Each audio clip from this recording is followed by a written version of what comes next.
అందరికీ సుప్రభాతం. ప్రస్తుతం కర్మయోగము భక్తి యోగాన్ని ముగించుకొని జ్ఞానయోగంలోకి ప్రవేశించబోతున్నాం.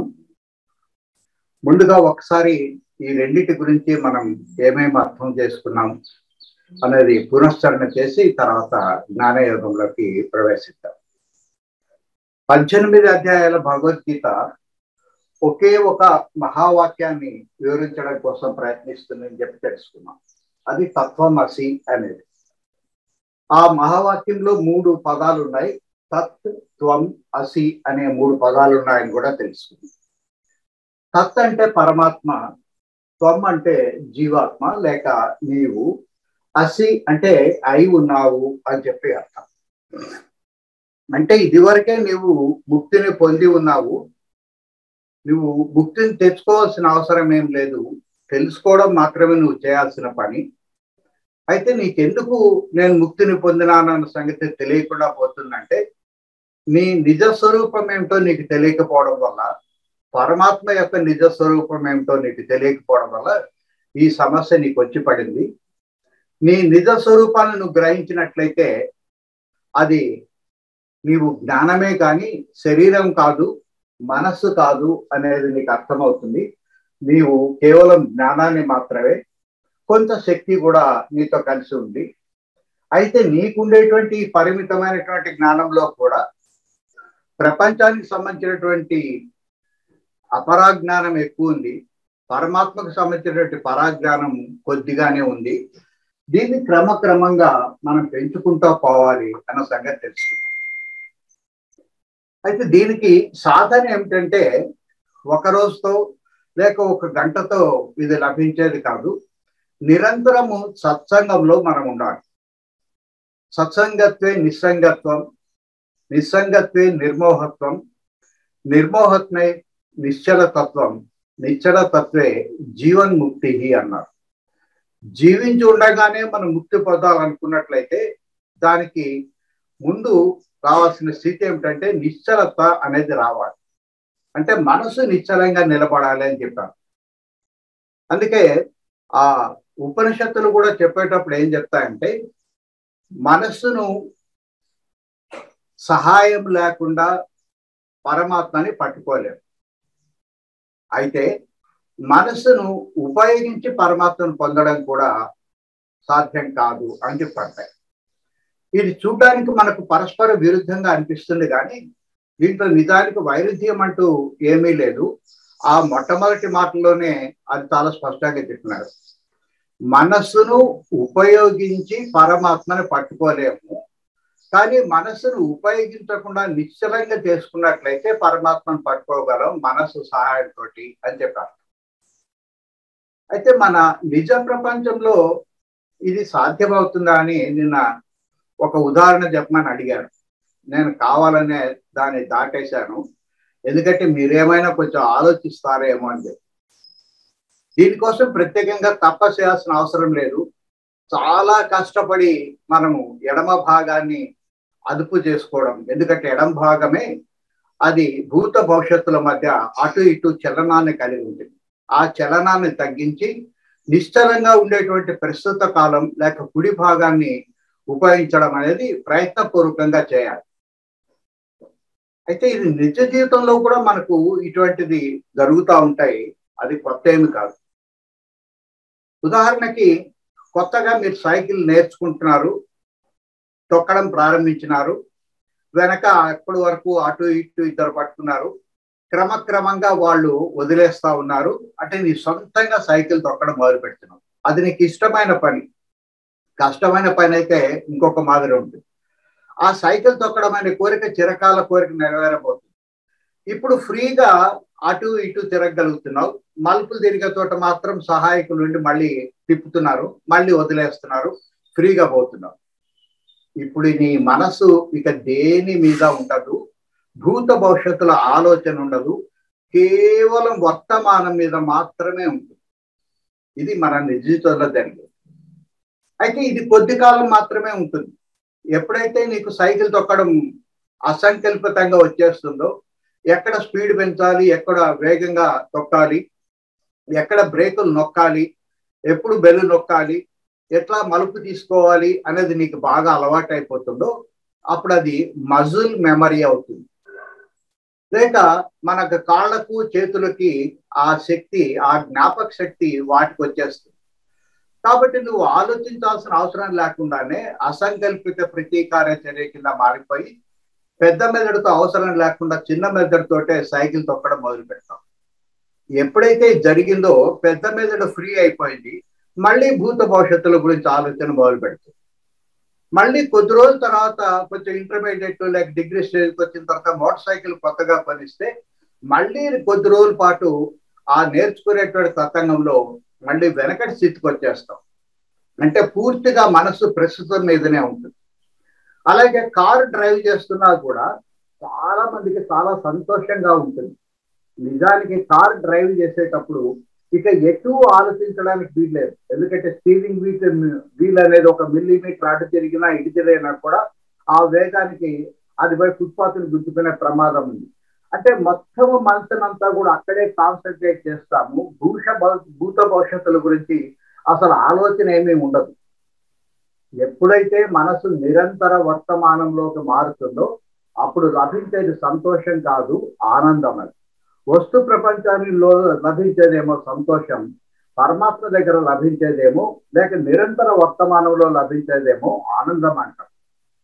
ఈ ఆనందాన్ని చిట్టి చివరి దశ చేరుకున్నట్లయితే బ్రహ్మానందం అని చెప్పి పిలుస్తాం. అది కేవలం బ్రహ్మ దగ్గరే దొరుకుతుంది తప్ప వస్తు ప్రపంచంలో ఎప్పుడు కూడా దొరకదు అనేది గుర్తుపెట్టుకోవాలి. మనకు లభించిన ఈ అల్ప ఆనందాన్ని క్రమక్రమంగా పెంచుకుంటూ బ్రహ్మానంద దశకి తీసుకొని పోవాలి. అట్లా ఒక సినిమా చూస్తుంటాము, మనకు బాగా నచ్చినటువంటి హీరో కానీ హీరోయిన్ పెద్ద ఫైటింగ్ జరుగుతూ ఉంటుంది.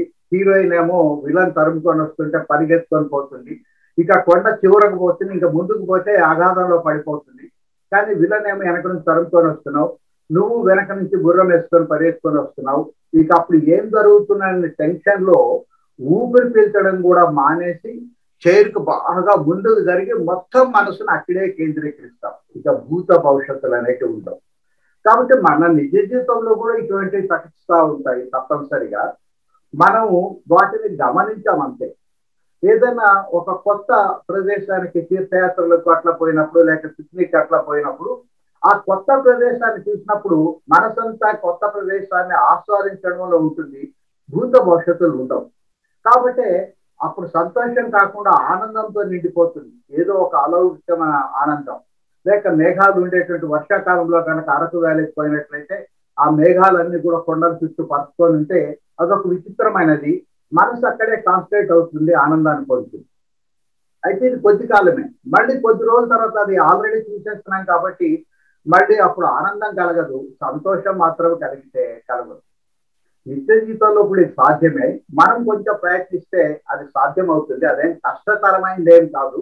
మనకు ఫిజికల్ ఎక్స్పీరియన్స్ ఆల్రెడీ ఉంది అన్న సంగతి మీరు గుర్తు చేస్తున్నారు.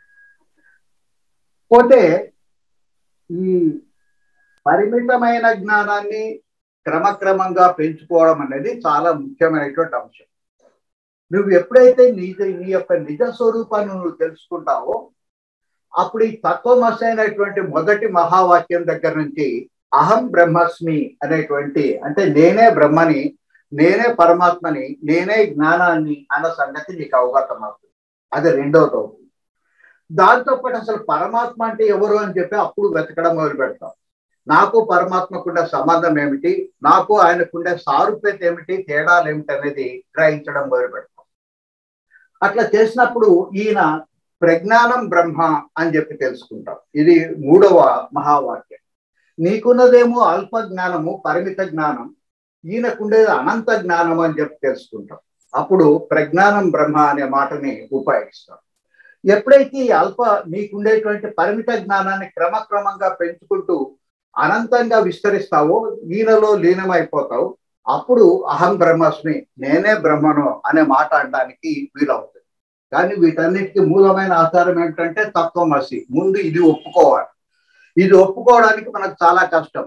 నేను పరమాత్మను అని అంగీకరించడానికి ఇప్పుడు కూడా మన మనసు ఒప్పుకోదు. నేను ఈ శరీరం అని ఒప్పుకోవడానికి చాలా రెడీగా ఉంటుంది, మనస్సు అని ఒప్పుకోవడానికి సిద్ధంగా ఉంటుంది, యాక్సెప్ట్ చేస్తుంది.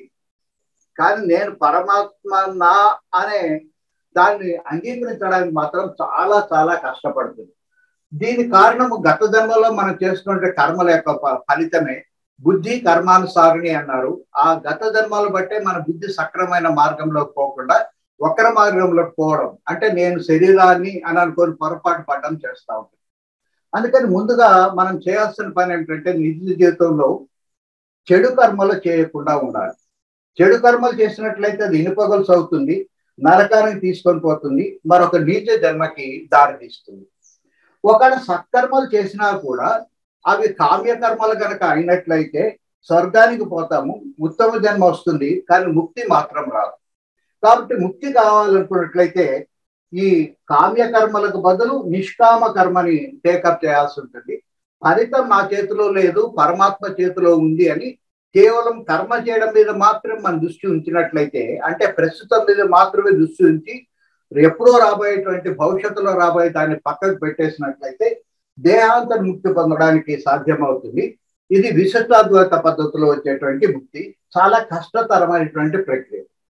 దీనికి తోడు మనం కర్మ సన్యాసం కూడా తీసుకున్నట్లయితే కర్మ ఫలితం మీద మాత్రమే కాదు, కర్మ చేయడం మీద కూడా నాకు అధికారం లేదు, ఆయన అనుమతిస్తేనే జరుగుతుందో లేకపోతే జరగదన్నది గ్రహించినట్లయితే జీవించి ఉండగానే మనం ముక్తిని పొందడానికి సాధ్యమవుతుంది.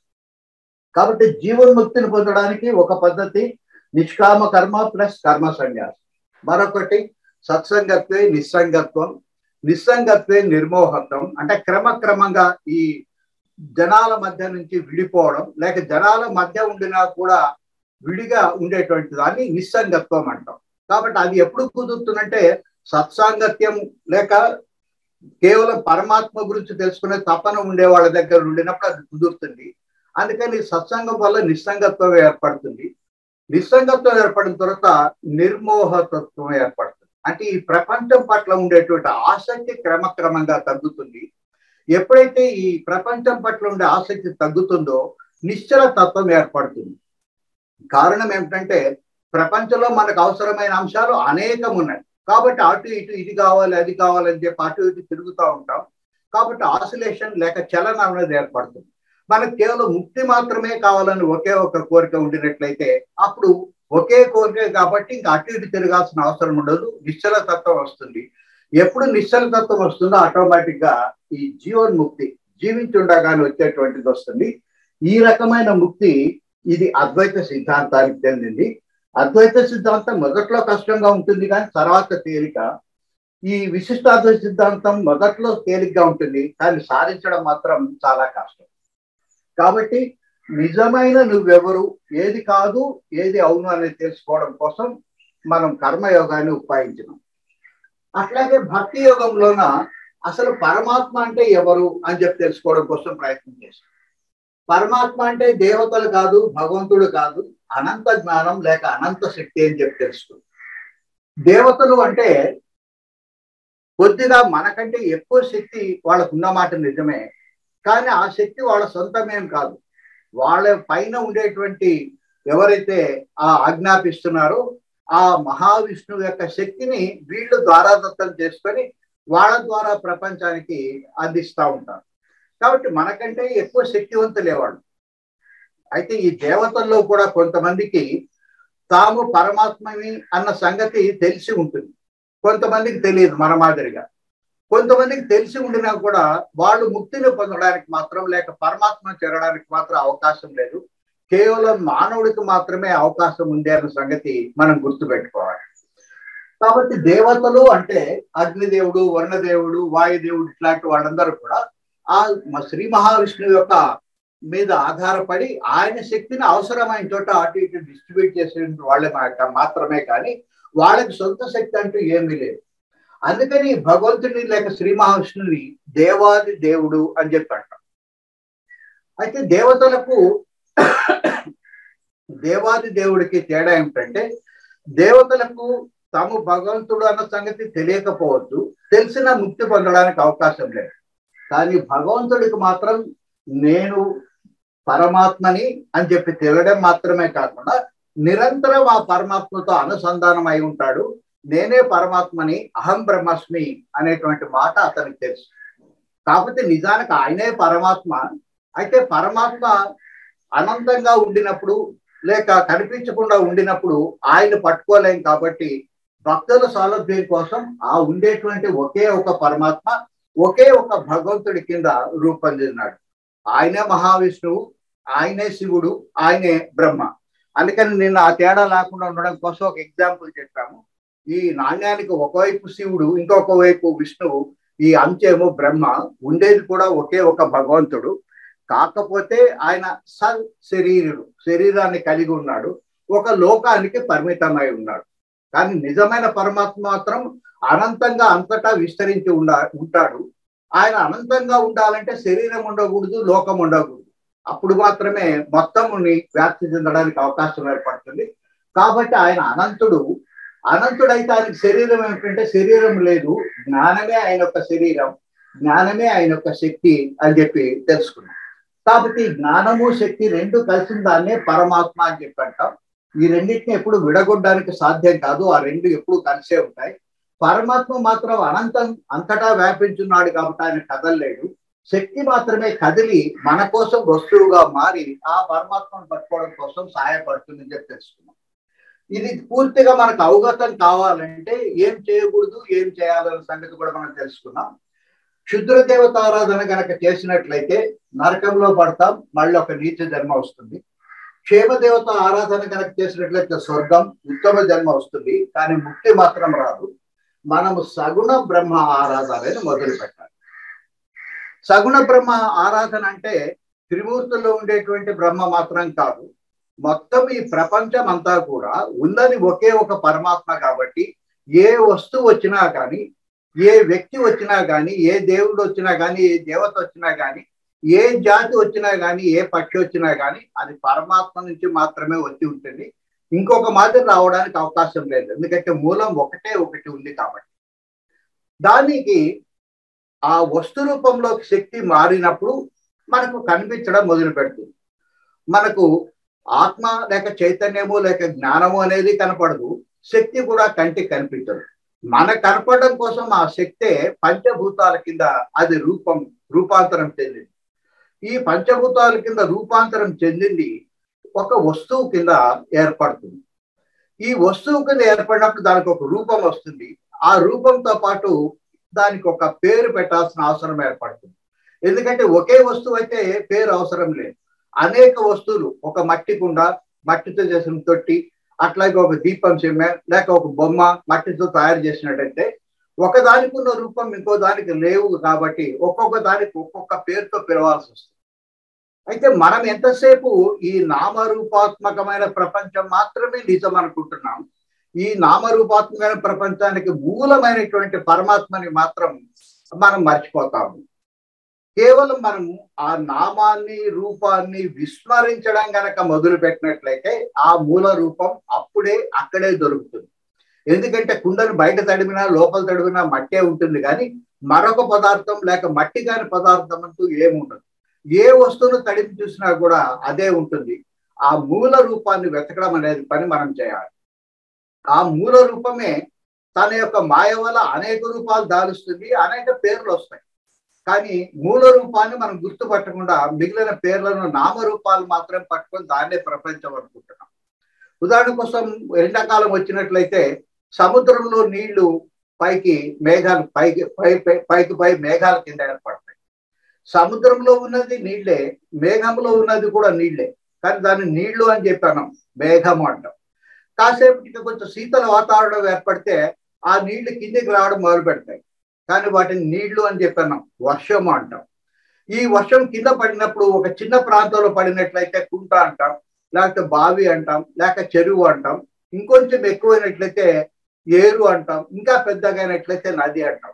నీరు అనే మాటను మాత్రం మనం వాడడం లేదు, ఎందుకంటే ఇక్కడ రూపాలు మారిపోతున్నాయి, పేర్లు మారిపోతున్నాయి.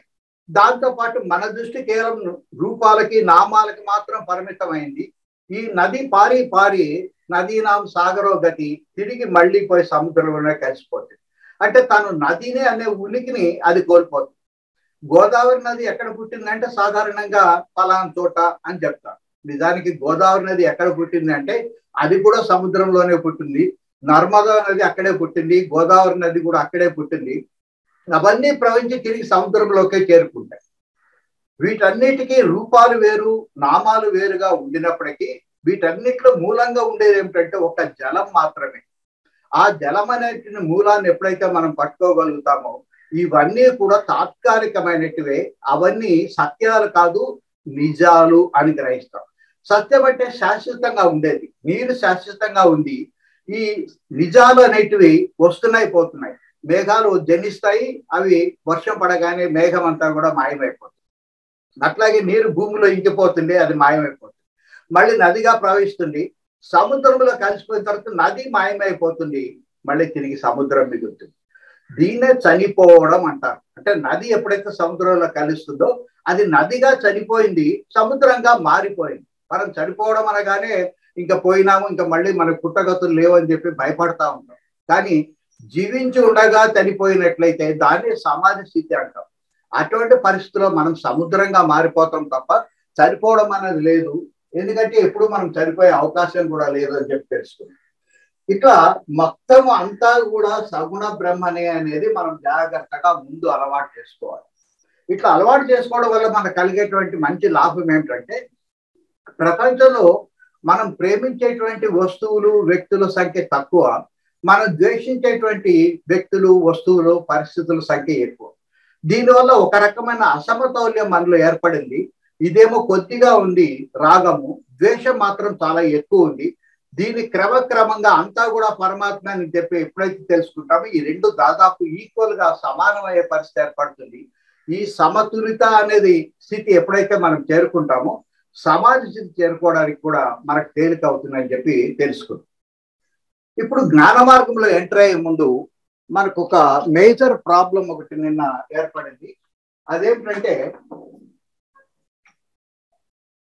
నదికి యువతల వైపున ఉండేటువంటిదంతా కూడా ఇహము పరము, ఇదంతా కూడా పరం. ప్రస్తుతం భూమి మీద ఉన్నాం కాబట్టి ఇదంతా కూడా పరం. ఒకవేళ మన స్వర్గలోకంలో పోయినట్లయితే అది ఇహం అవుతుంది, మిగిలినంతా కూడా పరం. ఈ ఇహము పరం అనేది నదికి ఉండేటువంటి ఒక గట్టు. యువతల వైపున ఉండేది ముక్తి లేక పరమాత్మ, లేక పరమాత్మకి మరొక పేరే జ్ఞానం, ప్రజ్ఞానం బ్రహ్మ. కాబట్టి ఇది జ్ఞానం. యువతల నుంచి అవతలకు పోవాలనుకున్నట్లయితే ముందు ఈ గట్టును వదిలిపెడితే గానీ అవతలకి మనం ఎప్పుడు కూడా చేరలేము అని చెప్తాం. దీంతో ఒక పెద్ద సమస్య వచ్చింది. ఆర్తుడు అర్థార్థి అంటే కష్టం వచ్చినప్పుడు భగవంతుడి దగ్గర పోయేవాళ్ళు, లేక ప్రపంచంలో సుఖాలు కావాలని కోరుకునే వాళ్ళు పరమాత్మ దగ్గరికి పోతారు. దేనికోసం? పరమాత్మ కోసం కాదు, ఈ కష్టాలు పోగొట్టడానికి, ఇక్కడ సుఖాలు రావడం కోసం. అందుకని వీళ్ళ ప్రయాణం ఇక్కడ వరకు వచ్చి వెనక్కిపోతుంది. కానీ ఒక జిజ్ఞాసాపరుడు మాత్రము పరమాత్మ దగ్గరికి పరమాత్మ కోసమే పోతాడు, కానీ ప్రాపంచిక సుఖాల కోసం పోడు. అంటే ఇతను నాకు ఈ ప్రపంచానికి సంబంధించినటువంటి ఏ కోరికలు లేవు, నేను ఏమి అడగను, కేవలం నిన్ను చేరుకోవడం మాత్రమే, అంటే ముక్తి మాత్రమే కావాలి, నేను ముక్తుడనైన సంగతి తెలుసుకోవాలని ఒకే ఒక కోరికను కలిగి ఉంటాడు. అయితే ఒకే ఒక కోరికను కలిగి ఉంటే ఇక్కడ రెండు సందేహాలు ఏర్పడతాయి మనకు. అన్ని కోరికలు మానుకోవాలి కదా ముక్తి పొందాలంటే. మరి ముక్తి కావాలని యువతల నుంచి యువతలకు పోవాలని కోరుకోవడం కూడా ఒక కోరికే కదా. మేమేమో ఇక్కడ కోరికలు కోరుతున్నాం, అన్నీ వద్దు, కానీ ఒక కోరిక కోరుకోమంటున్నారు యువతలకు పోవాలని, ఇది కూడా ఒక కోరికే కదా అనేది ఒక ప్రశ్న. రెండవ ప్రశ్న ఏమిటంటే, యువతలకు పోవాలని చెప్పి ఒక్క కోరిక మీదనే మనసు పెడితే ఇక్కడ మా జరుగుబాటు పరిస్థితి ఏమిటి? ఇంకా పెళ్లి కావాల్సినట్టు పిల్ల ఉంది, ఉద్యోగం రావాల్సినట్టు అబ్బాయి ఉన్నాడు, ఇంకొకటి ఇంకా చదువుతా ఉన్నాడు. కాబట్టి ఇటువంటి పరిస్థితుల్లో ఈ సంసార బంధాలను ఎట్లా వదిలించుకుంటాం? వీటిని అడగాల్సిన అవసరం ఉంది కదా. మాకు శక్తి చాలకనే కదా పరమాత్మ దగ్గరకు పోయింది, ఇవి అడగకుండా ఉండడం ఎట్లా అని చెప్పాను. దానికి సమాధానంగా నేను ఏం చెప్పినానంటే, ఎప్పుడైతే ఈ ఒక్క కోరికను నువ్వు గట్టిగా పట్టుకుంటావో యువతలువి ఆటోమేటిక్ గా నీకు సాల్వ్ అయిపోతాయి. నీకేం కావాలో నీకంటే కూడా పరమాత్మకి బాగా తెలుసు. నువ్వు కోరుకునేటివన్నీ నీకు మంచివి కాకపోవచ్చు. మన సామాన్యంగా మనం కోరుకునే వస్తువుని రెండు రకాలుగా శ్రీకృష్ణుడు వర్గీకరిస్తాడు, శ్రేయము, ప్రేయము అని. ప్రేయం అంటే ప్రియమైనవి, ఇష్టమైనవి. శ్రేయం అంటే నీకు ఆరోగ్యాన్ని ఇచ్చేటివి, శ్రేయస్కరమైనవి. నాకు స్వీట్స్ అంటే బాగా ఇష్టం కాబట్టి అది ప్రేయం. కానీ స్వీట్స్ విపరీతంగా ఎప్పుడు తినేసిన తర్వాత ఏమవుతుంది, పెద్దగా తర్వాత డయాబెటిక్ వచ్చి స్వీట్స్ తినడం మానుకోవాలి, దానితో రోజు పొట్ట చుట్టూ ఇంజక్షన్ ఎక్కించుకోవడం లేక టాబ్లెట్లు మింగడమో చేయాలి. అందుకని మనకంటే పరమాత్మకు బాగా తెలుసు కాబట్టి మొత్తం పరమాత్మకి టోటల్ గా సరెండర్ అయినట్లయితే అప్పుడు ఆయన నీకు ప్రేయం అనే వాటిని పక్కన పెట్టి ఏది శ్రేయస్కరమో దాంట్లో నీకేది ప్రేమో చూసి దానికి తగినటువంటి వాటిని ఆయనే ఇస్తాడు అని చెప్పాను. కానీ మనకు నమ్మకం మాత్రం కుదరలేదు. అందుకనే నిన్న ఒక చిన్న పజిల్ మీకు ఇవ్వడం జరిగింది. ఒక మధ్యతరగతి కుటుంబీకుడు బ్యాంకులో క్యాషియర్గా పనిచేస్తున్నాడు. అనేక సమస్యలు ఉన్నాయి అతనికి. వివాహం కావాల్సినటువంటి అమ్మాయి ఉంది, భార్యకేమో క్యాన్సర్, ఆమె ట్రీట్మెంట్కి డబ్బులు కావాలి, కొడుకేమో జైల్లో పడినాడు, వాడిని విడిపించడానికి డబ్బులు కావాలి. ప్రస్తుతానికి ఆ బ్యాంక్ లో ఉండే ₹1,00,000 అక్కడ కట్టొచ్చినాడు. ఈ లోపల రైడ్కి వచ్చినటువంటి వాళ్ళు కనుక్కొని ఈయన సస్పెండ్ చేసేసినారు. ఇక ఏం చేయాలో దిక్కు దొరికిన స్థితిలో ఆత్మహత్య చేసుకుందామని చెప్పి సముద్ర తీరానికి పోతే ఒక సాధువు కనిపించి, ఆయన ప్రతి పున్నమికి దేవతా వృక్షం, కల్ప వృక్షం ఈ భూమి మీదకి దిగి వచ్చి ఒక 5 నిమిషాల సేపు ఉంటుంది 12 గంటలప్పుడు. దాని ముందు సాగిలపడి నమస్కారం పెట్టి అడిగితే ఒకే ఒక కోరికను మాత్రం తీరుస్తుంది అని చెప్పినాడు. అందుకని దానికోసం పోయినాడు. దేవతా వృక్షం వచ్చింది. అతని ఏం కోరికలు కోరి ఉంటాడు అని నేను అడిగాను. ఎవరికైనా సమాధానం దొరికిందా? అన్మ్యూట్ చేసుకొని చెప్పండి దొరికి ఉంటే. నమస్తే అండి. నమస్తే అమ్మా. అంటే నేను అనుకుంటున్నది ఏంటంటే, ఆయన ఈ సంసారం అనేటటువంటి సాగరంలో అలాంటి సమస్యలు ఎప్పుడు వస్తూ ఉంటాయి కాబట్టి, వస్తూ పోతూ ఉంటాయి కాబట్టి ఆయన ఒకటే కోరుకుని ఉంటాడు ఏంటంటే, ఎటువంటి పరిస్థితులనైనా నేను ఎదుర్కోగలిగే శక్తిని, సామర్థ్యాన్ని నాకు ప్రసాదించు స్వామి అని ఒక కోరిక కోరుకుంటాడు. అదే మన భగవద్గీతలో స్థిత ప్రజ్ఞత అని చెప్పడం జరుగుతుంది. అదే అని నేను అనుకుంటున్నాను. మంచి సమాధానమే, కానీ కరెక్ట్ సమాధానం మాత్రం కాదు. దగ్గరకు వచ్చినారు. Still anybody? దీన్ని బట్టి ఏమర్థమవుతుందంటే, మీరు శ్రవణం దగ్గరికే పరిమితం అవుతున్నారు, కానీ మీ మనసును ఉపయోగించి ఆన్సర్ వెతుక్కోవడం కోసం ప్రయత్నం చేయడం లేదు. అంటే మన మనస్సుని మననం వైపు తిప్పడం లేదు. ఎందుకంటే చాలా కాలం పాటు అలవాటు అయిపోయింది మనకు. ఇప్పుడు ఏదన్నా ఒక ₹19 నలుగురికి పంచాలి అంటే మనసులో లెక్క కట్టడంలే, వెంటనే క్యాల్కులేటర్ తీసుకొని గబగబా 19/4 అని కొట్టేస్తుంది. అన్ని యంత్రాల మీద ఆధారపడడం అలవాటు అయిపోయింది. విసరడం మానేసినాము, గ్రైండర్ తెచ్చుకుంటున్నాము. కాబట్టి మనస్సును కొంచెం పదును పెట్టాల్సిన అవసరాన్నే మననం అంటారు. దయచేసి దాన్ని వాడడం మొదలు పెట్టండి. అందుకే మీకు ఈ పదులు ఇచ్చేది. నాకేదో తెలుసు మీకు తెలియదని కాదు, మనసును వాడుకోవడం తప్పనిసరి అని చెప్పడం కోసమే. Still anybody? నో. గురుగారు నమస్తే గురుగారు. చెప్పండి. నేనైతే ఒకే ఒక కోరిక, అంటే ఆనందంగా ఉండేలా చేయమని అడుగుతున్నారు అనుకుంటాను. ఆనందం అంటే అన్ని దాంట్లోనే వచ్చేస్తాయి కదా, ఆనందంగా ఉండడం. Okay okay. ఆనందంగా ఉండడం అంటే పరమాత్మలో లీనమైపోవడం. ఇంక దీన్ని వదిలేసేయడం ప్రపంచాన్ని, అంటే ఈ నలుగురిని గాలి వదిలేయడం అని చెప్పే అర్థం. కానీ అది కూడా గురుగారు నమస్తే గురుగారు. ఇహంలోని నేను అన్ని సాధించగలిగే శక్తిని ప్రసాదించి పరంలోకి నీలో కలుపుకోమని చెప్పి అడగచ్చు గురుగారు. ఇది కూడా దగ్గరగానే ఉందమ్మా. కానీ వాస్తవ పరిస్థితి ఏమిటంటే టైం లేదు కాబట్టి నేనే ఆన్సర్ చెప్పేస్తాను. అతను ఏమడిగినాడంటే, కూతురు కోసం అడగలేదు, కొడుకు కోసం అడగలేదు, భార్య కోసం అడగలేదు, తన కోసం కూడా ఏం అడగలేదు. ఒకే ఒక కోరిక కోరినాడు. అమ్మా, నువ్వు శాశ్వతంగా నా పెరటిలో ఉండిపో అని చెప్పి అడిగినాడు. శాశ్వతంగా నా పెరటిలోనే ఉండిపో అని అన్నాడు. ఆమె 15 రోజులకు ఒకసారి కోరిక తీరుస్తాడు. అయినా పర్లేదు, అప్పుడు మళ్ళీ 15 రోజులు ఆగాడు, నేను అడుగుతాను. అందుకని శాశ్వతంగా పెరట్లో ఉండమని అడిగినాడు. 15 రోజుల తర్వాత ముందు తన సస్పెన్షన్ ఎత్తేసేయాలి, తను మంచివాడని నిరూపించుకోవాలనుకున్నాడు. అది ఎట్లా జరిగిందో తెలియదు, కానీ మొత్తం మీరు అతనికి ఉండేటువంటి బ్యాటరీ మార్క్ పై తిరిగి ఉద్యోగంలో తీసుకున్నారు, అతను డబ్బులు అవి కట్టేస్తారు. ఇక తర్వాత 15 రోజులకు ఒక కోరిక, ఈ 4 కాదు ఇంకా తర్వాత కూడా అతను ఏమడిగినాడంటే, భగవంతుడా ఈ సత్సంగంలో పాల్గొనేటువంటి ఈ సభ్యులందరికీ కూడా కాసేపు మననం చేసుకునే అవకాశం ఇవ్వు, సొంత తెలివితోటి ఆలోచించే అవకాశం ఇవ్వు అని చెప్పినాయి కూడా అడిగి ఉంటాడు. ఎందుకంటే గురువు అనేవాడు ఎంతసేపు దారి చూపించేవాడు కానీ మిమ్మల్ని చేయబట్టుకొని ముందుకు తీసుకొని పోడు, ఇట్లా పోవాలని ఇండికేట్ చేస్తాడు. మీకు ఆకలిస్తే మీరు తినాలి కానీ మీ గురువు తింటే మీ ఆకలి ఏం తీరదు. అందుకే గు అంటే గుకారో అంధకారస్య, రుకారో తన్నివారకస్య, ఊ అంటే ఉపకారస్య అని అర్థం. మీలోని అంధకారాన్ని తొలగించడానికి సహాయం చేస్తాడే కానీ తొలగించుకోవడం అనేది మీ చేతిలో ఉన్నది. అది ఉద్ధారేణ స్వయం అని శ్రీకృష్ణుడు కూడా స్పష్టంగా చెప్పినాడు. ఎట్లా ఉద్ధరించుకోవాలని గురువు చెప్తాడు. ఉద్ధరించుకోవాల్సిన బాధ్యత మీదే కానీ ఎవరో ఒకరు నెత్తిని చేయబెట్టేసి మీకు వెంటనే భగవత్ సాక్షాత్కారం అయిపోతుందని చెప్పి ఎప్పుడు పొరపాటు పడొద్దండి. ఇన్ని రోజులు మన యొక్క మనస్సును మెదడుని యాంత్రికం చేసేసినాము. ఏది కనిపిస్తుంది అని చూడడం, దాని వెంట పోవడం తప్ప సొంతంగా ఆలోచించడం అనేది ఇంతవరకు మనం చేయడం లేదు. దయచేసి దానికోసం ప్రయత్నం చేయండి. ఈ రకమైన డెవలప్మెంట్ చేయడం కోసం అప్పుడప్పుడు పదిలిస్తూ ఉంటాను. అంటే మనసు యొక్క శక్తి చాలా ఉంది, మనం వాడుకోవడం లేదంటే దాన్ని వాడుకోవడం మొదలు పెట్టడం కోసం ప్రయత్నం చేద్దాం. ఇకపోతే మొదటి సందేహం ఒకటి మిగిలిపోయింది మనకు. అదేంటంటే అన్ని కోరికలు మానుకోవాలి, ముక్తి కావాలంటే అని చెప్పి ముక్తి కావాలని ఒక కోరిక మిగిలిపోయింది కదా అనే సందేహం ఒకటి మనకు మిగిలిపోయింది.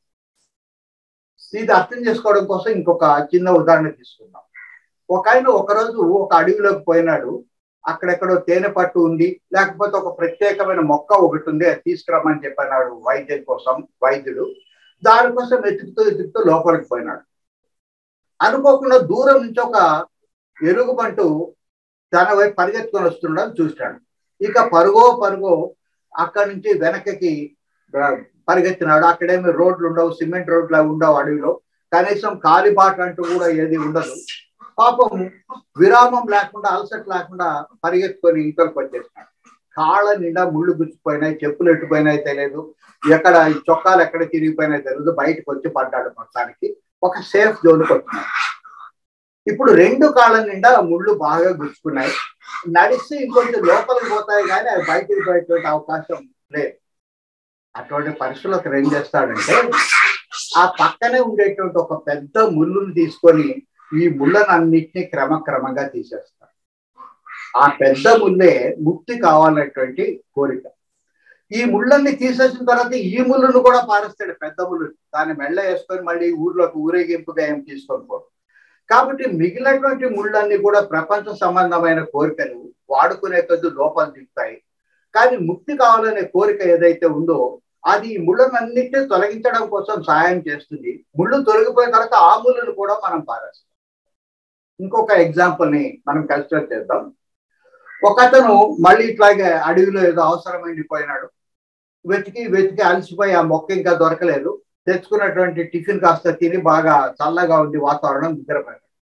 కాసేపటికి లేచేటప్పటికి చుట్టుపక్కల బాగా వేడిగా ఉంది, చిటపట మంటలు వినిపిస్తా ఉన్నాయి. ఇదేంద్ర దేవుడా అని చెప్పి చూస్తే అక్కడికి బాగా తగలబడుతుంది అగ్ని, కార్చిచ్చి వ్యాపించింది. ఎవరో కాల్చి పారేసిన సిగరెట్ వల్లనో లేకపోతే కొమ్మ రాసుకుంటే ఎండాకాలంలో ఎంతసేపు కావాలి, ఇప్పుడు ఆల్రెడీ 40 డిగ్రీలు దాటిపోతా ఉంది కాబట్టి ప్రెజర్ లేదు. నేను ఎటుపక్క పోవడానికి అవకాశం ఉందని చెప్పి ఒక పెద్ద చెట్టుని ఎక్కి చూసినాడు. చూస్తే అతని దురదృష్టం మొత్తం అన్ని వైపులో కూడా టోటల్ సరౌండ్ అయిపోయింది. అన్ని పక్కల కూడా అగ్ని ఉంది. అటు బయటికి వ్యాపిస్తుంది, క్రమక్రమంగా ఇతను ఉండే దగ్గర కూడా వ్యాపిస్తా ఉంది. అంటే తప్పించుకునే మార్గం అంటూ ఏది లేనే లేదు. అన్ని మార్గాలు మూసుకొని పోయినాయి, చుట్టూ కార్చిచ్చు అలుముకోనింది. అటువంటి పరిస్థితులు అతను ఏం చేస్తున్నాడంటే తను ఉండేటువంటి చోట ఉండేటువంటి ఎండు కొమ్మలన్నింటినీ ఒక చోట చేర్చి అక్కడ నిప్పు పెట్టినాడు. ఆ నిప్పు క్రమక్రమంగా ప్రజలు ఎండాకాలం కాబట్టి ఆ పక్క నుండి చెట్లన్నింటినీ కాల్చింది. క్రమక్రమంగా చుట్టూ ఒక 100 అడుగుల మేరకు ఆ ఉండేటువంటి వనాన్నంతా కూడా తనే స్వయంగా తగలబెట్టినాడు. దీన్ని ఎదురు నిప్పు అని చెప్పి అంటారు. కాసేపటికి ఆ కార్చిచ్చు క్రమక్రమంగా అతని దగ్గరకు వచ్చింది. కానీ ఇతర కాల్చడానికి ఏమీ లేదు, ఎందుకంటే అక్కడ ఉండే చెట్లని ఇతను ఆల్రెడీ ముందుగానే కాల్చేసినాడు కాబట్టి కాల్చడానికి ఏమీ లేదు కాబట్టి అక్కడితో ఆగిపోయింది. కాసేపటికి శాంతించింది, మెల్లిగా అతను బయటపడ్డాడు. దీన్ని ఎదురు నిప్పు మార్గం అంటారు. హోమియోపతిలో కూడా ఇదే సూత్రాన్ని ఉపయోగిస్తారు, లైక్ క్యూర్స్ లైక్ అని.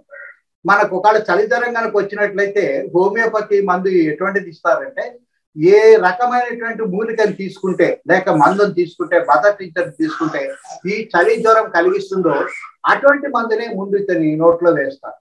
అంటే లైక్ క్యూర్స్ లైక్, అటువంటి దానితోటే దాన్ని నివారణ చేయాలని చెప్పారు.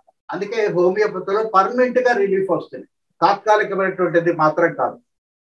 అదే అలోపతిలో కనుక అయినట్లయితే మనకు మోకాలు నొప్పి వచ్చి అలోపతి డాక్టర్ దగ్గరికి పోతే మోకాలు నొప్పి నివారించడానికి ఒక మందు ఇస్తాడు, మోకాలు నొప్పి తగ్గుతుంది, కానీ ఆ నొప్పి ట్రాన్స్ఫర్ అయ్యి ఇంకెక్కడికో పోయి ఇంకొక నొప్పి కింద రూపొందుతుంది. అట్లా కాకుండా శాశ్వత పరిష్కారం ఏమిటంటే మనకు హోమియోపతిలో వాడేటువంటి ముఖ్యమైన టెక్నిక్ ఏమిటంటే లైక్ క్యూర్స్ లైక్, అంటే మంటను ఆర్పడానికి మంటనే ఉపయోగించడం అనేటువంటి పద్ధతి. అది ఎదురునిప్పు. ఈ ఎదురునిప్పు అనేదే ముక్తి కావాలనేటువంటి కోరిక. ఆ ఒక్క కోరికను కనుక మనం గట్టిగా పట్టుకొని ఉన్నట్లయితే ఈ ప్రాపంచిక సంబంధమైన కోరికలు మన దగ్గరకు రావు. ప్రాపంచిక సంబంధమైన కోరికలన్నీ కూడా తీర్చే కొద్దీ పెరుగుతూనే ఉంటాయి. అంటే ఆ నిప్పులో కర్రలు వేసే కొద్దీ మంట పెరుగుతూనే ఉంటుంది, కానీ తగ్గేటువంటి అవకాశం లేదు. అందుకే కోరికలకు ఎప్పుడు కూడా కామాలు ఉంటాయి, కానీ ఫుల్ స్టాప్ అనేది ఉండదు ప్రాపంచిక సంబంధమైన వాటి. అట్లా కాకుండా ముక్తి అనేటువంటి ఒకే ఒక కోరికను కోరుకుంటే అది అన్నిటికీ ఫుల్ స్టాప్ పెట్టేస్తుంది. ఇక ఏది కోరుకోవాల్సిన అవసరం లేని స్థితికి మనకు తీసుకొని పోతుంది. కాబట్టి ఆర్తుడు అర్థార్థి ప్రాపంచిక సంబంధమైన కోరికలు తీర్చుకోవడం కోసం పరమాత్మ వైపు పరిగెత్తారు. జిజ్ఞాసాపరుడు మాత్రం పరమాత్మనే చేరుకోవాలని దాంతో యూతల ఒడ్డుకుపోవడం కోసం అతను ప్రయత్నం చేస్తాడు. అంటే వీటిని సంపూర్ణంగా వదిలేసి ఈ ఒకే కోరికను మాత్రం గట్టిగా పట్టుకుంటాడు. అయితే ఇక్కడ జరుగుబాటు తను చేసుకున్న పాత కర్మలు, పాపాలు, పుణ్యాలను బట్టి రావాల్సిన సుఖాలు వస్తాయి, రావాల్సిన కష్టాలు వస్తాయి. వాటిని తామరాకు మీద నీటి బొట్టు మాదిరి చూస్తూ తను చేయాల్సిన కార్యక్రమాలు చేస్తాడు. అంతేగాని సన్యాసం తీసుకొని ఇంట్లో తపస్సు చేసుకోడు, లేక హిమాలయాలకు పోడు, ఇక్కడే ఉంటాడు, అనుభవిస్తూ ఉంటాడు. కాకపోతే తామరాకు మీద నీటి బొట్టు మాదిరి తను చేయాల్సినటువంటి విద్యుత్ ధర్మాన్ని సక్రమంగా నిర్వహిస్తాడు. నేను పూజ చేసుకుంటున్నాను, నన్ను ఎవరు డిస్టర్బ్ చేయొద్దని చెప్పి అనడు. తను చేయాల్సిన విద్యుత్ ధర్మాన్ని ఒక పక్క నిర్వర్తిస్తూనే అతని మనసు మాత్రం నిరంతరం ఎక్కడ ఉంటుందంటే పరమాత్మ మీద. ఈ ప్రపంచం మీద తాత్కాలికంగా చేయాల్సిన పనులను చేస్తాడు, వెంటనే అక్కడికి పోతా ఉంటాడు. లేక నిరంతరం రామనామం జపిస్తూ ఉంటాడు. ప్రపంచంలో అవసరమైనప్పుడు కాసేపు మర్చిపోవచ్చు, కొద్దిసేపటికి అదే గుర్తుకొస్తుంది, మళ్ళీ మనకు తెలియకుండానే ఆ రామనామం మళ్ళీ మనకు రిపీట్ అవుతూ ఉంటుంది. ఇట్లా క్రమక్రమంగా అతను జపానికి దారి తీస్తాడు. అంటే జపించకుండానే లోపల మనస్సు తనంతట తన అలవాటు అయిపోయి ఆ రామనామాన్ని నిరంతరం పట్టుకోనండి. ఆ రామనామం కూడా ఎందుకోసం? ప్రపంచ సుఖాల కోసం కాదు, ఏం కోసం కాదు, పరం కోసం కాదు, ముక్తి కోసం మాత్రమే.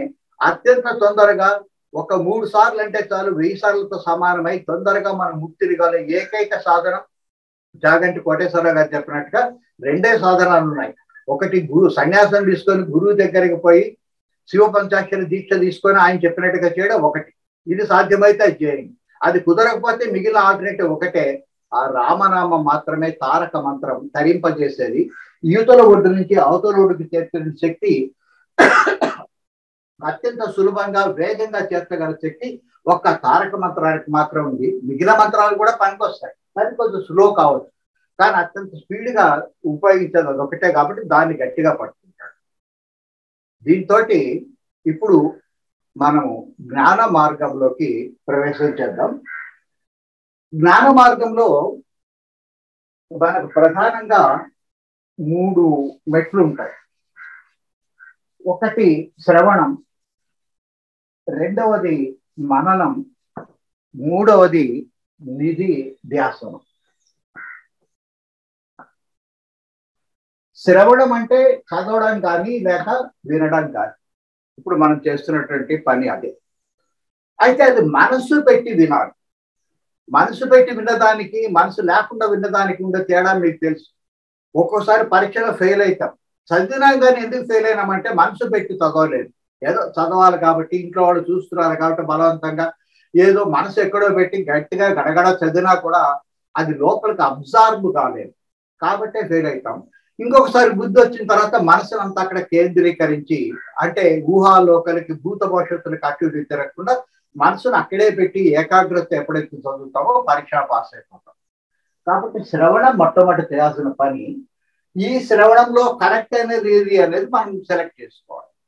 మనకు ముక్తి అనేది ముఖ్యమైన మార్గం అయినట్లయితే మనకు ఉపయోగపడేటి ప్రస్థాన త్రయం అని చెప్పి పిలుస్తారు. ప్రస్థాన త్రయం అంటే ఈ ప్రస్థానాన్ని లేక ఈ జీవితంలోంచి అవతల పడేసి ముక్తికి ఇచ్చేటువంటివి అని అర్థం. అట్లాంటి మూడే ఉన్నాయి. ఒకటి ఉపనిషత్తులు, రెండవది భగవద్గీత చాలా ముఖ్యమైనది. దీంతో పాటు బ్రహ్మసూత్రాలు అనేది. అయితే శ్రీకృష్ణుడు చేసిన గొప్ప సంగతి ఏమిటంటే ఉపనిషత్తుల సారాన్ని దీంట్లో కలిపేసినాడు, బ్రహ్మసూత్రాల సారాన్ని కూడా దీంట్లో కలిపేసినాడు. కాబట్టి ఈ రెండు మనకు చాలా కష్టంగా ఉంటాయి, అర్థం చేసుకోవడం కూడా కష్టమే. ఎందుకంటే ఉపనిషత్తు ఒకదాన్ని మనం ఇంతగా చూసినాం, అది పరస్పర విరుద్ధంగా ఉన్నట్లు కనిపిస్తుంది.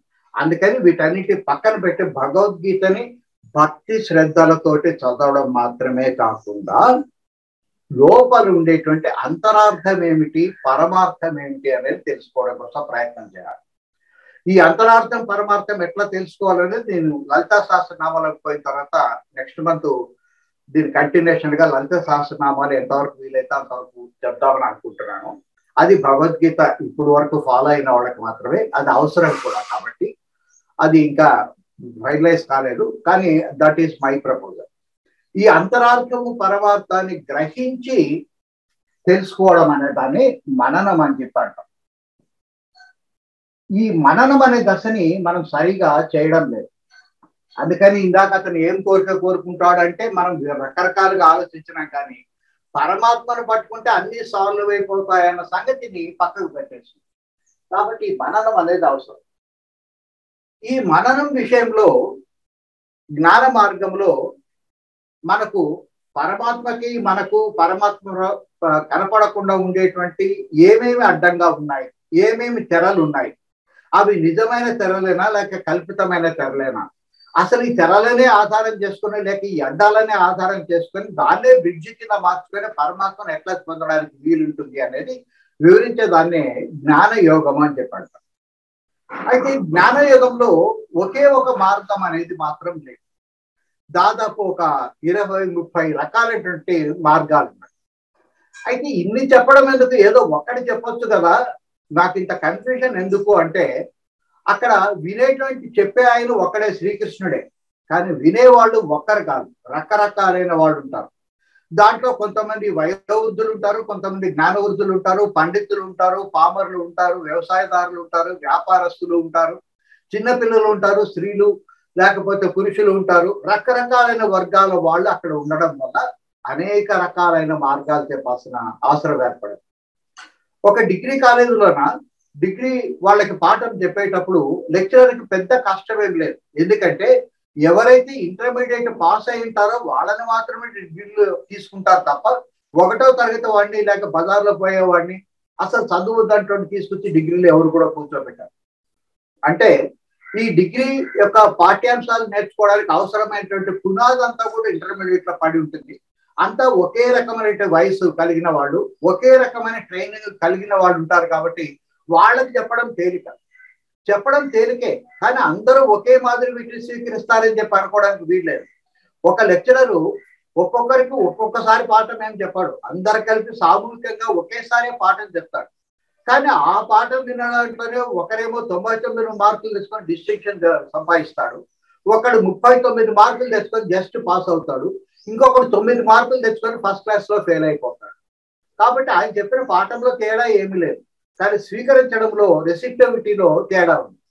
మరి శ్రీకృష్ణుడికి ఎంత కష్టం ఉందో మీరు ఆలోచించుకోండి. అందరూ ఇంటర్మీడియట్ పాస్ అయ్యి డిగ్రీకి వచ్చిన వాళ్ళు కాదు, అస్సలు చదువులేని ఉన్నారు, పండితులు ఉంటారు, కొంతమంది వ్యవసాయదారులు, కొంతమంది వ్యాపారస్తులు, కొంతమంది క్షత్రియులు, కొంతమంది బ్రాహ్మణులు, కొంతమంది బాగా తెలుసుకున్న వాళ్ళు, కొంతమంది పామరులు ఉంటారు. వీళ్ళందరికీ కూడా పనికొచ్చేటువంటి మార్గాలు చెప్పడం అవసరం. కాబట్టి శ్రీకృష్ణుడు ఒక ఉపనిషత్తులోని సారాన్ని, బ్రహ్మసూత్రాల్లో సారాన్ని గ్రహించి అందరికీ పనికొచ్చినట్టుగా ఒక 10-12 రకాలైన మార్గాలను ఆయన నిర్దేశించారు. అసలు ఆ మార్గాలు ఏమిటి అనేది అర్థం చేసుకోవడం మననం.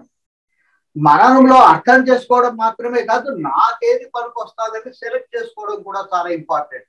వాళ్ళెవరు అనుసరిస్తారని చెప్పి ఆ మార్గాన్ని పట్టుకొని పరిగెత్తుకొని ఎప్పుడు పోకూడదు. ఎందుకంటే జిహోక రుచి పుర్రెకొక బుద్ధి అన్నారు. మన స్వీట్ షాప్ దగ్గరికి స్వీట్లు కొనడానికి కోసం అని పోతాం. పోయినప్పుడు అన్ని స్వీట్లే, అన్ని తీయగానే ఉంటాయి, కానీ దాంట్లో ఏదో ఒకటి నీకు బాగా నచ్చుతుంది. తర్వాత దాంట్లో ఆ నచ్చిన వాటిలో నీ బడ్జెట్ చూసుకొని దానికి ఎంత సరిపోయి ఎంత కొనగలవు అని చెప్పి చూసుకొని తీసుకుంటాం. కాబట్టి ఆ ఉండే వాటిలో నాకు ఏది అనుకూలమైనటువంటి మార్గం అని చెప్పి ఎవరికి వాళ్ళు సెలెక్ట్ చేసుకోవాలి తప్ప పక్క వాళ్ళు తీసుకున్నారని చెప్పి నేను అదే తీసుకుంటానని చెప్పి అనుకోవడానికి వీల్లేదు. ఒక్కొక్కరికి ఒక్కొక్క రకమైన మార్గం మనకు అవసరం అవుతుంది.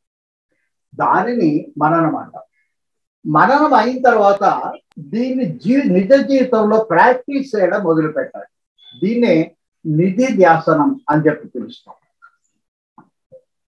ఎప్పుడో చూసుకుందాంలే, 60 ఏళ్ళు వచ్చిన తర్వాత ఇప్పుడు నుంచి ఈ వైరాగ్యం ఎందుకు మనకు, ఇప్పుడు అవసరం లేదు అనుకుంటాం. 70 ఏళ్ళు వచ్చిన తర్వాత ఆశీర్వాదం చేద్దాం కూర్చుంటే కాళ్ళు వంగవు, చేతులు వంగవు. ఇక ఏదైనా కాసేపు కూర్చొని మెడిటేషన్ చేసుకుందామంటే ఎక్కడెక్కడో శరీరంలో బాధలు, అప్పుడు చేసుకునే స్థితిలో లేకపోవచ్చు. కాబట్టి చేసుకునేటువంటి స్థితి మనకు ఉండంగానే మేల్కొని దాన్ని ఎప్పుడూ అని అనుకోకుండా పోస్ట్పోన్ చేయకుండా నవ్ ఆర్ నెవర్, ఇప్పుడు తప్ప ఇంకొకసారి నాకు ఈ అవకాశం రాదు, అసలు ఈ మానవ జీవితం మళ్ళీ వస్తుందో లేదో నాకు తెలియదు, కాబట్టి వచ్చిన అవకాశాన్ని ఇప్పుడైనా వాడుకున్నాం. సర్వధర్మాన్ని పరిచేదాన్ని, మిగిలినవన్నీ పక్కకు పెట్టండి. అయితే వాటిలో చేయాల్సినవి చేస్తా ఉండండి, తామరాకు మీద నీటి పట్టు మాదిరి చేస్తూనే నా ముఖ్యమైనటువంటి ధర్మం ఏమిటంటే ముక్తిని పొందడం. కేవలం మానవుడికి మాత్రమే ఈ అవకాశం ఉంది. ఈ ధర్మాన్ని నేను పోగొట్టుకుంటే మళ్ళీ నాకు తర్వాత రాదు అని చెప్పి ఈ క్షణం నుంచే ఒక గట్టి నిర్ణయం తీసుకొని నాకు కావాల్సిన మార్గం ఏమిటని చెప్పి అనుకొని, మార్గాలు అనేక రకాలు ఉంటాయి. మన ప్రయాణ సాధనాలు చాలా ఉన్నాయి. ఎడారిలో మనం ప్రయాణం చేయాలంటే ఒంటె కావాలి, కానీ రోల్స్ రాయల్ కార్ ఇచ్చినట్లయితే ఉపయోగం లేదు. లేక సముద్రంలో ప్రయాణం చేయాలంటే పడవ కావాలి, కానీ సైకిల్ ఇస్తే ఉపయోగం లేదు. కాబట్టి నేను ఉండేటువంటి స్థితిని బట్టి నాకు ఏది అనుకూలం అని చెప్పి తెలుసుకొని ఆ మననం తర్వాత వెంటనే దాన్ని ఆచరణలోకి తేవడాన్ని నిధిధ్యాసనం అని చెప్పాడు.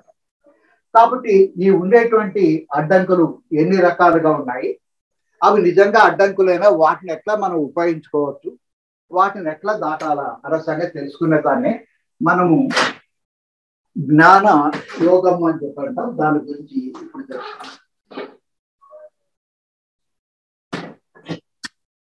మనకు పరమాత్మకి మధ్య ఒక 9 తెరలు లేక 9 పొరలు అడ్డంగా ఉన్నాయి. దీన్ని 9గా తీసుకోవచ్చు, లేక 5+4 తీసుకోవచ్చు, లేక 1+1 అని చెప్పి తీసుకోవచ్చు. కానీ మొత్తం మీద ఉండేటువంటి 9. ముందు ఆ 9 గురించి తెలుసుకొని తర్వాత వర్గీకరణ ఎట్లా చేస్తారని తెలుసుకుంది. అన్నిటికంటే చాలా స్థూలమైనది, బరువైనది మనకు దగ్గరలో ఉండేది ఏంటంటే భూమి. ఇది పంచభూతాల్లో చివరి. దీనికంటే కొంచెం తేలికైనది జలం, అది బాగా అటు ఇటు వ్యాపిస్తుంది. దీనికంటే కూడా తేలికైనది అగ్ని, అది అటు ఇటు వ్యాపించడం మాత్రం కాకుండా పైకి కూడా వ్యాపిస్తుంది. దీనికంటే తేలికైనది మొత్తం ప్రపంచ భూగోళం అంతా కూడా వ్యాపించేది వాయువు. దీనికంటే కూడా బాగా తేలికైనది ఒక్క భూగోళానికి మాత్రమే ఇది పరిమితం కాదు వాయువు. ఎందుకంటే భూగోళానికి మాత్రమే పరిమితం, చంద్రుడి దగ్గర వాయువు లేదు, అట్లాగే బుధుడు గురుడు ఇట్లాంటి గ్రహాల మీద లేదు. కానీ ఆకాశం మాత్రం అన్ని గ్రహాలకు అన్ని నక్షత్రాలకు కూడా సంబంధించింది. అది లేని చోట అంటూ ఏది లేదు. క్రమక్రమంగా స్థూలం దగ్గర నుంచి సూక్ష్మం వైపు ప్రయాణం చేయాలి. ఇక్కడ నుంచి దీనికంటే కూడా సూక్ష్మమైనది మనసు. ఇదే మనకి ఇంపార్టెంట్ టర్నింగ్ పాయింట్. ఇటు ప్రపంచం వైపు లాగేది ఇదే, పరమాత్మ వైపు తీసుకొని పోయేది ఇదే. దీన్ని వాడుకునే పద్ధతిలోనే దాన్ని వీటి సహాయంతో దాన్ని వాడుకుంటే పైకి తీసుకుపోతుంది. వీటినే మనం వాడుకుంటూ ఉండినట్లయితే కిందకి తీసుకొని వస్తూ ఉంటుంది. ఇది మనసు. ఇదేమో భూతాకాశం, అంటే పంచభూతాల్లో ఒకటి కాబట్టి దీన్ని భూతాకాశం అంటాం. అంతటా వ్యాపించి ఉంటుంది. మనసు కూడా అంతటా వ్యాపించి ఉంటుంది. ఆకాశం అయితే కనిపిస్తుంది కానీ నిజానికి లేదు. అందుకే దాన్ని వ్యక్త అవ్యక్తము అంటారని చెప్పి తెలుసుకున్నాము. ఇది అవ్యక్తము కానీ అంతటా వ్యాపించి ఉంటుంది. కాబట్టి ఇది చిత్తంలో ఒక భాగం కాబట్టి దీన్ని చిత్తాకాశము అని చెప్పి అంటారు. దీనికంటే తేలికైనది సూక్ష్మమైనది బుద్ధి, చిత్తము. ఇవి సూక్ష్మ తరము. దానికంటే సూక్ష్మతమైనది అహంకారం. నేను చేస్తున్నాను, ఈ బడి నేను కట్టించినాను, ఈ గుడి నేను కట్టించినాను, ఈ పంట నేను పండించినాను అని చెప్పుకునేది అహంకారం. దీనిపైన ఉండేది అహం, కేవలం నేను అనేటువంటి స్పృహ మాత్రం. నేనే అంటే అహంకారం, నేను అనుకుంటే అహం లేక పరమాత్మ. దీన్ని ఇదేమో భూతాకాశం, ఇది చిత్తాకాశం, ఇది చిదాకాశం అని చెప్పంటాం. ఇది కూడా అంతటా సర్వత్రం వ్యాపించి ఉంటుంది. ఈ రెండిటి మీద కూడా అది కంట్రోల్ కలిగి ఉంటుంది కాబట్టి దాన్ని చిదాకాశం అని చెప్పారు. ఈ 9 మనకు ఉండేటువంటి అడ్డంకి. మనము ఈ అడ్డంకులు ఉండడం వల్ల మన లోపలే ఈ అహం లేక పరమాత్మ అనేది ఉండినప్పటికీ బయట ఉంది, ఇది లోపల ఉంది. కానీ బయట పట్టుకోవడం దుర్లభం, లోపల పట్టుకోవడం కూడా కష్టమే. ఎందుకంటే ఈ 9 అడ్డాలు మనకు ఉన్నాయి కాబట్టి వీటిని ఎట్లా తొలగించుకోవాలనేది మనం ఆలోచించాలి. ఇంకొక మాదిరి వర్గీకరించినట్లయితే ఈ 5 కూడా పంచభూతాలు, ఇవి భౌతికమైనవి. ఈ మిగిలినటువంటి అహంకారము, చిత్తము, బుద్ధి, మనస్సు అనేటివి కంటికి కనిపించేవి కాదు, ఈ భౌతికమైనవి కాదు. కానీ ఉన్నాయని తెలుసు, మన లోపల ఉన్నాయని చెప్పి తెలుసు. అందుకని ఈ 4టికి అంతఃకరణాలు అని చెప్పి అర్థం. కరణం అంటే ఉపకరణము, ఉపయోగపడేది. అది వాడుకోవచ్చు, లేకపోతే ఉపయోగించుకోవడానికి ఉపయోగపడుతుంది. ఒక కత్తి తీసుకొని పీకపోయొచ్చు, లేక మంచి సర్జన్ కానట్లయితే గుండెని ఆపరేషన్ కూడా చేయొచ్చు. మనం ఎట్లా వాడుకుంటామనే దాని మీద ఉంటుంది. ఆ కత్తి అనేది ఒక ఉపకరణం, దాన్ని వాడుకోవడం మన ఇష్టం. అది పరమాత్మ తీసుకోవడానికి వాడుకోవచ్చు, లేక పీక నరకడానికి కూడా మనం ఉపయోగించుకోవచ్చు. వీటిని అంతఃకరణాలు అంటారు. ఆ లెక్కన వీటిని బహికరణాలు అని చెప్పి అన్నారు. ఇవి బయట ఉండేటువంటివి, ఇవి అంతఃకరణాలు అని చెప్పారు. ఈ 9టికి ఒక పేరు ఏమిటంటే నవ ఆవరణలు అని చెప్పి అంటాం. అంటే ఒక వస్తువు చుట్టూ, ఉల్లిపాయలో ఎట్లయితే చుట్టూ పొరలుగా ఉంటాయో 9 పొరలు దీని చుట్టూ ఉన్నాయి. లోపల ఉండేది పరమాత్మ. లోపల ఖాళీయే ఉంటుంది, ఆ ఖాళీయే పరమాత్మ. అందుకే వీటికి నెంబర్లు ఇచ్చాం కానీ ఇక్కడ నెంబర్ మాత్రం లేదు, అది శూన్యం పరమాత్మ. కాబట్టి ఆ శూన్యం దగ్గరకు పోకుండా ఈ 9 పొరలు మనకు అడ్డం ఉన్నాయి. అందుకని దీన్ని నవ ఆవరణలు అని చెప్పంటాం. ఒరిస్సా ప్రాంతంలో ఒక ప్రత్యేకమైనటువంటి రోజున నవార్ణ పూజ అనే దాన్ని చేస్తారు. అయితే దాని అసలు పేరు నవార్ణ పూజ కాదు, నవ ఆవరణ పూజ. మొట్టమొదట భూమిని పూజించి జలం కింద మార్చమని అడుగుతారు, జలాన్ని పూజించి అగ్ని కింద మార్చమంటారు. ఇట్లా క్రమక్రమంగా స్టెప్ బై స్టెప్ ఇక్కడ తీసుకోవడం కోసం వాళ్ళు ఒకరోజు చేసే ప్రత్యేకమైన పూజని నవార్ణ పూజ అని చెప్పండి. మనం ఏం చేస్తామంటే 9 రోజులు వరుసగా ఒక్కొక్క రోజు ఒక్కొక్క దానికోసం కేటాయించేసేటువంటి పూజ ఉంది. దాంట్లోనే దేవి నవరాత్రులు అంటారు. ఇవన్నీ కూడా చీకటి, ఇది మాత్రం వెలుతురు. ఈ వెలుతురు కనపడకుండా ఇవన్నీ కూడా చీకటిని కల్పించినాయి. ఇవి చీకటి కాదు, ఇవి చీకటిని కల్పించినవి. కాబట్టి వీటిని తొలగించుకోవడం కోసం నవరాత్రులు వాడుకుంటాం. మొదటి రోజు భూమిని జలం కింద మార్చమని అడగాలి, రెండో రోజు జలాన్ని అగ్ని కింద మార్చమని అడగాలి. ఇట్లా క్రమక్రమంగా స్టెప్ బై స్టెప్ పోయినట్లయితే అప్పుడు దేవి నవరాత్రులు అయిపోయిన తర్వాత దశహరా వస్తుంది. అంటే 10వది అప్పుడు వస్తుంది. దశ అంటే 10 అని చెప్పి తెలుసు. ఈ 10వది వస్తుంది. ఇది వెలుతురు. ఈ వెలుతురు చేసుకోవడం కోసం మనం దీన్ని ఉపయోగిస్తాం. కాబట్టి ఈ వర్గీకరణలో ఉండేది 9. వీటిని నవ ఆవరణలు అనుకోవచ్చు, లేక నవరాత్రులు అని చెప్పి అనుకోవచ్చు. అయితే ఇంకొంచెం సింప్లిఫై చేయడం కోసం కొంతమంది ఏం చేస్తారంటే దీంట్లో మనసు, బుద్ధి, చిత్తము అని చెప్పి 3 రకాలుగా దీన్ని వర్గీకరిస్తున్నాము. వాస్తవానికి ఈ 3 వేరు కాదు, ఒకే వస్తువు యొక్క 3 రూపాలు అని చెప్పి కొంతమంది వర్గీకరించినారు. ఇప్పుడు ఒక పాత్రలో నీటిని తీసుకున్నామని చెప్పి అనుకుంది. ఆ నీళ్ళని కనుక వేడి చేసినట్లయితే ఆవిరి వచ్చి బయటికి స్ప్రెడ్ అవుతుంది. అట్లా విస్తృతంగా బయటికి పోయేటువంటి అవకాశం ఉండేదాన్ని మనస్సు అని చెప్పి అంటాం. ఆ పాత్రలో ఉండే నీళ్ళనేమో బుద్ధి అని చెప్పి అంటాం. ఆ పాత్రలో ఉండే నీళ్ళనే మనం కనుక రిఫ్రిజిరేటర్ లో పెట్టినట్లయితే దగ్గరగా కుదింపబడి అది మంచు గడ్డ కింద మారిపోతుంది. దాన్నే మనము చిత్తము అని చెప్పి అంటాం. కాబట్టి నీళ్ళని గడ్డ కట్టించినట్లయితే చిత్తం అవుతుంది, బుద్ధిని గడ్డ కట్టించినట్లయితే చిత్తం అవుతుంది. ఆ బుద్ధినే కనుక మనం వేడి చేసినట్లయితే అది మనస్సు అవుతుంది. బుద్ధిని వేడి చేయడము అంటే ప్రపంచం పట్ల పరిగెత్తడము అని చెప్పారు. ఈ ఆవిరికి ఎప్పుడు కూడా బయటికి పరిగెత్తే లక్షణమే ఉంది, కానీ లోపలికి వచ్చేటువంటి లక్షణం ఎప్పుడు లేదు.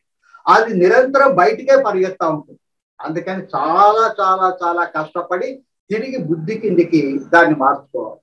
దీన్ని కనుక ఈ మనసును తను ఇష్టం వచ్చినట్లుగా పరిగెత్తనిచ్చినట్లయితే అది పరమాత్మ వైపు ఎప్పుడు పరిగెత్తదు, లోపలికి పరిగెత్తదు, వీటెంబడి పరిగెత్తుంది. ఈ వస్తు ప్రపంచం వెంట పరిగెత్తడం కోసం ప్రయత్నిస్తుంది. కొంచెం కష్టపడి ఈ మనసుని, దీని కళ్ళాన్ని, గుర్రాల్ని, మనకుండే పంచ జ్ఞానేంద్రియాలనేటువంటి గుర్రాల యొక్క కళ్ళాన్ని బుద్ధి చేతిలో, శ్రీకృష్ణుడి చేతిలో కనుక పెట్టినట్లయితే ఆయన క్రమక్రమంగా అదుపు చేసి ఇవి ఒక పక్క దీంట్లో తిరుగుతూనే క్రమక్రమంగా వెనకకు మరలించి ఆయన తీసుకోవడం కోసం మనకు ప్రయత్నం చేస్తాడు. కాబట్టి ఈ మనసు ఒకటే మనకు కనిపిస్తుంది, దీని మూల రూపాలు ఇవి. ఈ మనసేమో మనది ఏదో ఒక పని చేయడం కోసం సిద్ధపడుతుంది. కోరికలు ఎప్పుడు కోరుకుంటూనే ఉంటుంది దీనికి. ఈ కోరికలు ఒక్కటి ఉండదు ఎప్పుడు కూడా, ప్రపంచం కాబట్టి అనేక కోరికలు ఉంటాయి. ఈ అనేక కోరికలు తీర్చుకోవడం కోసం అనేకంగా డబ్బు మాత్రం లేదు, కోరికలు అనంతాలు, కానీ కోరికలు తీర్చే సంపద మాత్రం పరిమితం. కాబట్టి రకరకాలైన మార్గాలను బెగ్, బారో, స్టీప్ ఎట్లా ఒకట్లా ఎత్తుకొచ్చేసైనా సరే, లేక తన్నేసి తీసుకొద్దామని చెప్పి అనుకుంటుంది. అట్లాంటప్పుడు బుద్ధి అడ్డం వచ్చి ఇది చేయొచ్చు, ఇది చేయకూడదు అని చెప్పి మనకు బుద్ధి చెప్తుంది. అయితే బుద్ధి చెప్పినట్లుగా విని ఆచరిస్తామా, లేక బుద్ధి చెప్పిన దాన్ని పక్కకు పెట్టేసి ఆచరిస్తామా, చివరికి ఏం చేస్తామనేది రికార్డ్ చేసేది అది చిత్తం. అందుకని చిత్తం యొక్క మరొక పేరే చిత్రగుప్తుడు. మనం చేసే పాప కార్యాలు, పుణ్యకార్యాల యొక్క ఫలితం అంతా కూడా ఫైనల్ గా ఇక్కడ రికార్డ్ చేయబడి ఉంటుంది. ఇది ఎప్పుడు యాక్టివ్ ఉండదు, కేవలం రికార్డింగ్ మాత్రమే దీని ప్రాసెస్. అంటే గడ్డ కట్టించి అక్కడ స్థూల రూపంలో దాన్ని ఉంచుతుంది. కాబట్టి ఈ రెండింటినీ విడిగా చెప్పాల్సిన అవసరం లేదు. ఈ రెండింటినీ తీసేసి మనసులో కలిపేసి చెప్పినట్లయితే అప్పుడు 9 అడ్డాలు కాకుండా 7 మాత్రం ఉంటాయి. ఈ సప్త ద్వారాలు దాటినట్లయితే వైకుంఠం వస్తుంది మనకు, లేక 7 కొండలు ఎక్కినట్లయితే తిరుపతి కనిపిస్తుంది అని చెప్పి కొంతమంది భావిస్తారు. ఇది ఒక రకమైనటువంటి వర్గీకరణ. నెక్స్ట్ వర్గీకరణ పోవడానికి టైం చాలు కాబట్టి ఇప్పుడు వరకు ఉన్న దాంట్లో ఏదైనా డౌట్స్ ఉంటే బ్యాక్ చేస్తాను.